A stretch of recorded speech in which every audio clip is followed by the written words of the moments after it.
Assalamualaikum warahmatullahi wabarakatuh. Kembali lagi di channelnya GMS Gelap Malam Story. Di konten cerita mistis kali ini, gua akan membagikan cerita di mana ada 6 orang pemuda dan pemudi pergi ke Gunung Bromo dan ditempeli hantu yang cantik di Gunung Bromo. Pokoknya kalau kalian kepo sama ceritanya, jangan kemana-mana. Dan bagi kalian yang suka sama baju kita nih, nanti yang pengen linknya kita taruh di deskripsi juga. Langsung aja tanpa basa-basi. Oh iya, buat kalian yang kepo sama cerita dan teks aslinya, nanti linknya gue taruh di deskripsi juga biar kalian bisa baca langsung. Ya, cerita ini kurang lebih hanyalah sebuah karangan semata. Pokoknya jangan kemana-mana, tetap di Gelap Malam Story.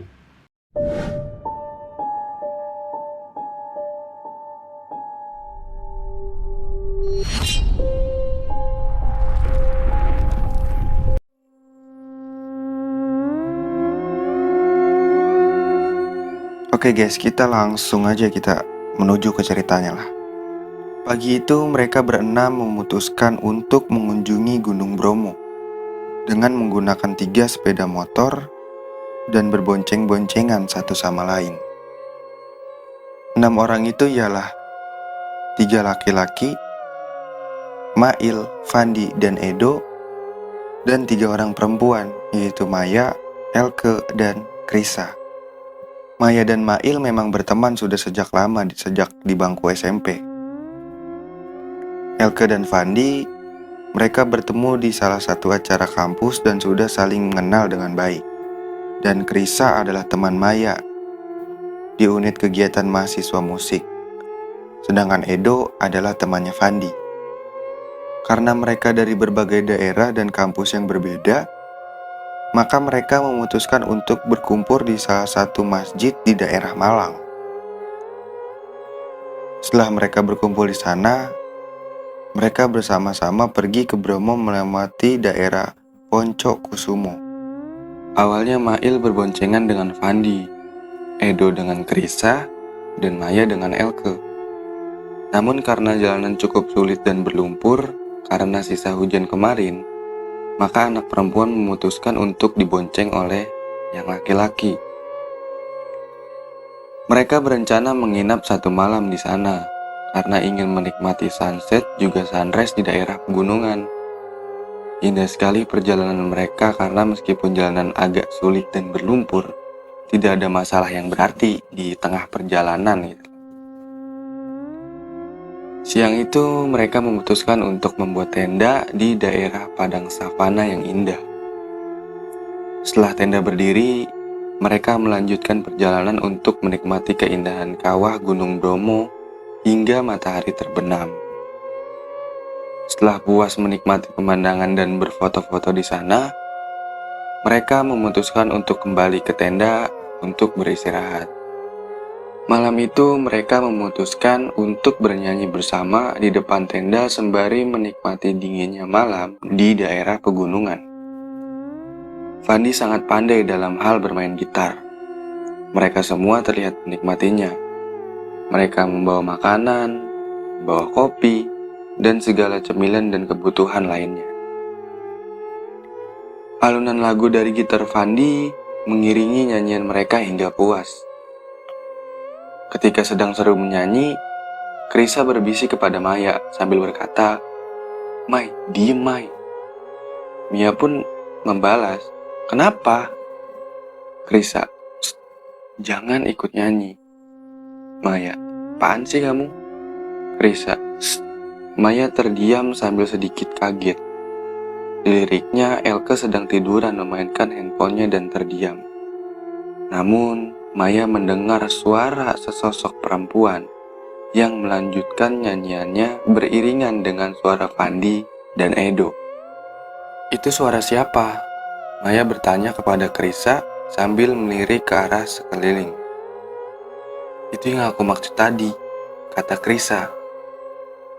Maya dan Krisa masih terus mendengarkan suara perempuan di sela-sela suara Fandi dan Edo.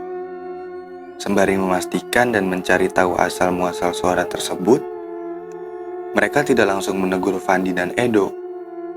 Mungkin karena mereka masih penasaran. Dan Edo tiba-tiba terdiam sambil melihat ke arah Maya, Krisa, dan Elke.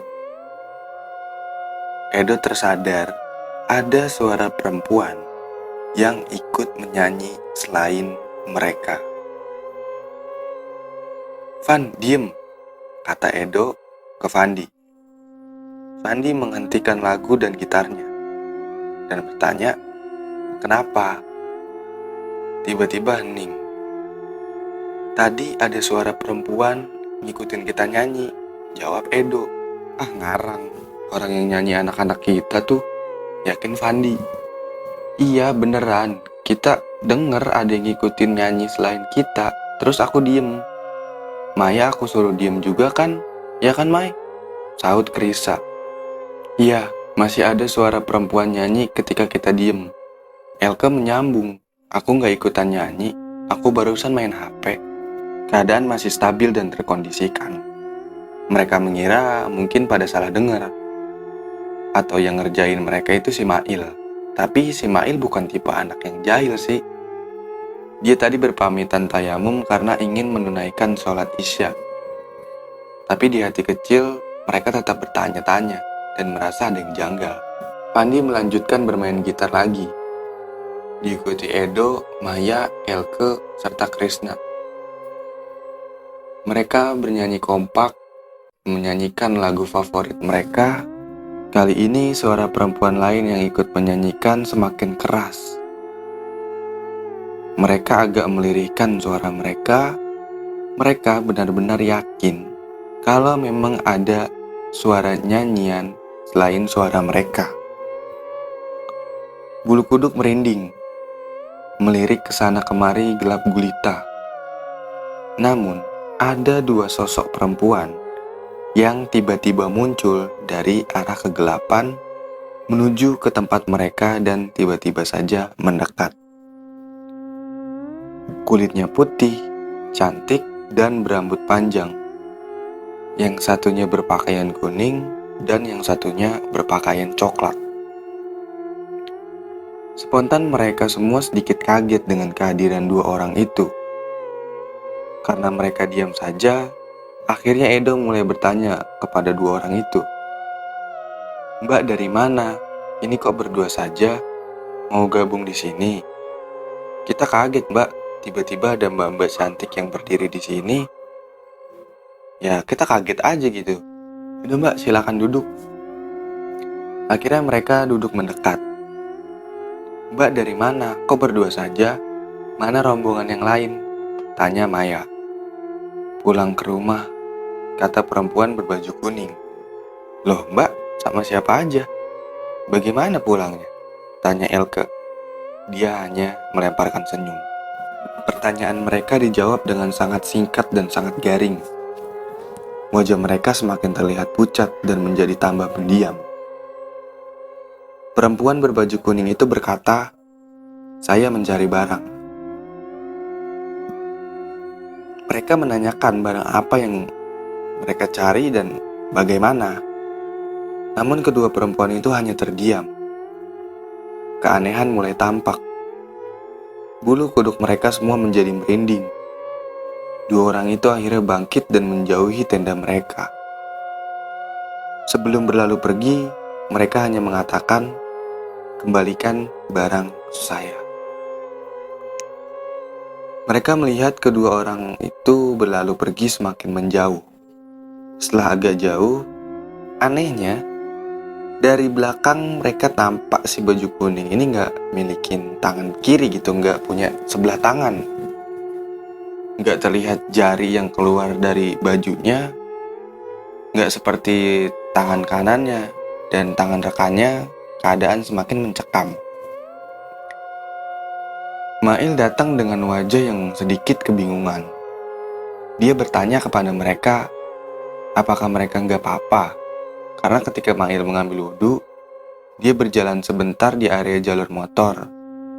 Dan dia mendengar suara wanita yang tertawa-tawa dari arah tenda. Makanya dia lekas hadir menuju tenda. Teman-teman menceritakan kejadian yang telah mereka alami kepada Mail. Kemudian Mail menginstruksikan bahwa mereka harus mengambil wudhu dan sholat isya berjamaah. Mereka pun mengikuti instruksi dari Mail. Malam itu adalah malam yang panjang karena mereka merasakan ketakutan, sehingga mereka tidak bisa tidur. Dengan adanya angin yang berhembus kencang, dan ada gerimis hujan yang sangat mengganggu ketenangan mereka.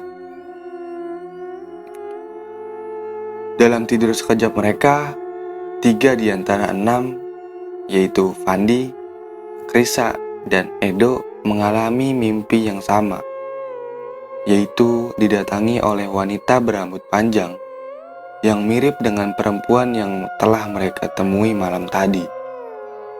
Sebelum subuh, mereka sudah terbangun dan menceritakan mimpi yang sama. Setelah subuh, mereka mencium bau busuk yang sangat menyengat di area tenda, sehingga Edo merasa mual-mual dan sakit perut. Tangannya dingin. Katanya dia merasa sangat panas, seperti orang yang sedang demam campur menggigil. Maya membantu membuatkan suatu minuman hangat untuk Edo. Sedangkan yang lain mengemas tenda mereka. Mereka memutuskan untuk pulang pagi hari setelah matahari naik. Karena suasana sudah tidak enak sama sekali, awalnya mereka masih ingin bersenang-senang dan berfoto-foto. Namun keadaan sudah tidak mendukung.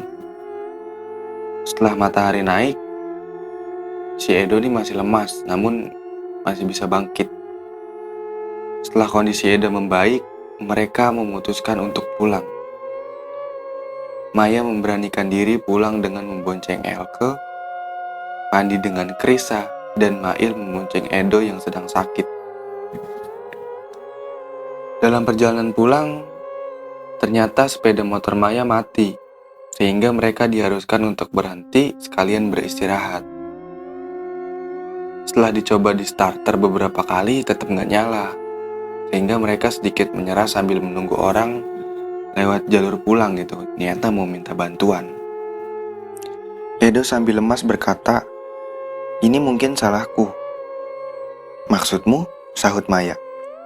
"Aku mengambil kotak kecil ini ketika dalam perjalanan berangkat. Ketika aku kencing di sekitar area pos laporan keberangkatan yang kita berhenti sejenak kemarin. Di sana aku menemukan ini." Edo menyodorkan kotak kepada Maya. "Astagfirullah," kaget Maya sambil melempar kotak tersebut. Lalu mendekatlah teman-teman nih, karena bingung kan si Maya bisa kaget, dan mereka semua melihat isi kotak yang terbuka tersebut. Mereka semua kaget dan ketakutan. Mereka melihat sebuah tangan, sepotong tangan, yang di jari manisnya bercincinkan emas dan bermata, seperti berlian. Edo yang melihat kejadian itu merasakan heran. Yang dia temui dalam kotak itu, ketika awal dia bawa adalah ranting pohon dengan cincin indah dalam kotak, sehingga dia membawanya.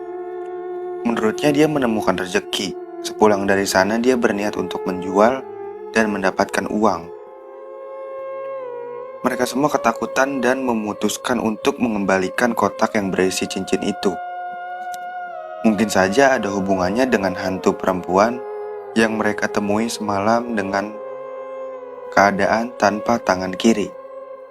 Mungkin mereka mencari cincin atau tangan itu. Mereka mencoba menghidupkan motor Maya. Alhasil, motornya nyala. Karena tempat ditemukannya kotak itu sudah terlewat, maka mereka memutuskan untuk berputar balik dan mengembalikannya. Mereka sedikit lega setelah mengembalikan kotak itu. Mereka sangat kapok sekali dengan kejadian semacam itu. Mereka tidak ingin mengulangi hal yang sama lagi, yaitu mengambil barang di suatu tempat yang asing. Perjalanan pulang mereka sangat lancar, meskipun mereka sedikit merasa ketakutan. Maya bertemu dengan omnya ketika masuk ke daerah Malang. Maya melihat omnya berdiri di depan rumahnya. Omnya yang memang tinggal di situ hanya disapa oleh Maya, sembari tersenyum dan melanjutkan perjalanan. Sesampainya di rumah mereka masing-masing, Maya ditelepon oleh omnya. "Mai, tadi dari mana?" "Dari Bromo, Om." "Sepedahan 3 dengan teman-temanmu?" "Iya, 2 motor lain di belakang Maya tadi." "Kok ada yang bonceng 3 sih? Kan bahaya." "Hah? Maksudnya Om?" "Iya, yang tadi temanmu di motor belakang sendiri, yang teman kamu laki-laki bonceng laki-laki, belakangnya lagi perempuan berambut panjang dan gak pakai helm dengan berbaju kuning." "Hah?" pungkas Maya dengan ketakutan. Ternyata hantu perempuan tanpa tangan itu mengikuti dan nempelin si Edo karena si Edo membawa tangannya. Meskipun telah dikembalikan, mungkin dia terlanjur suka dengan Edo. Dan akhirnya hantu cantik berambut panjang dan berbaju kuning itu selalu bersama Edo. Itu aja cerita yang mungkin bisa gua bawain hari ini. Kalau kalian suka dengan konten seperti ini, jangan lupa di like, comment, and subscribe. Jangan lupa juga aktifin lonceng notifikasinya biar gak ketinggalan video terbaru dari kita. Itu aja, see you next video.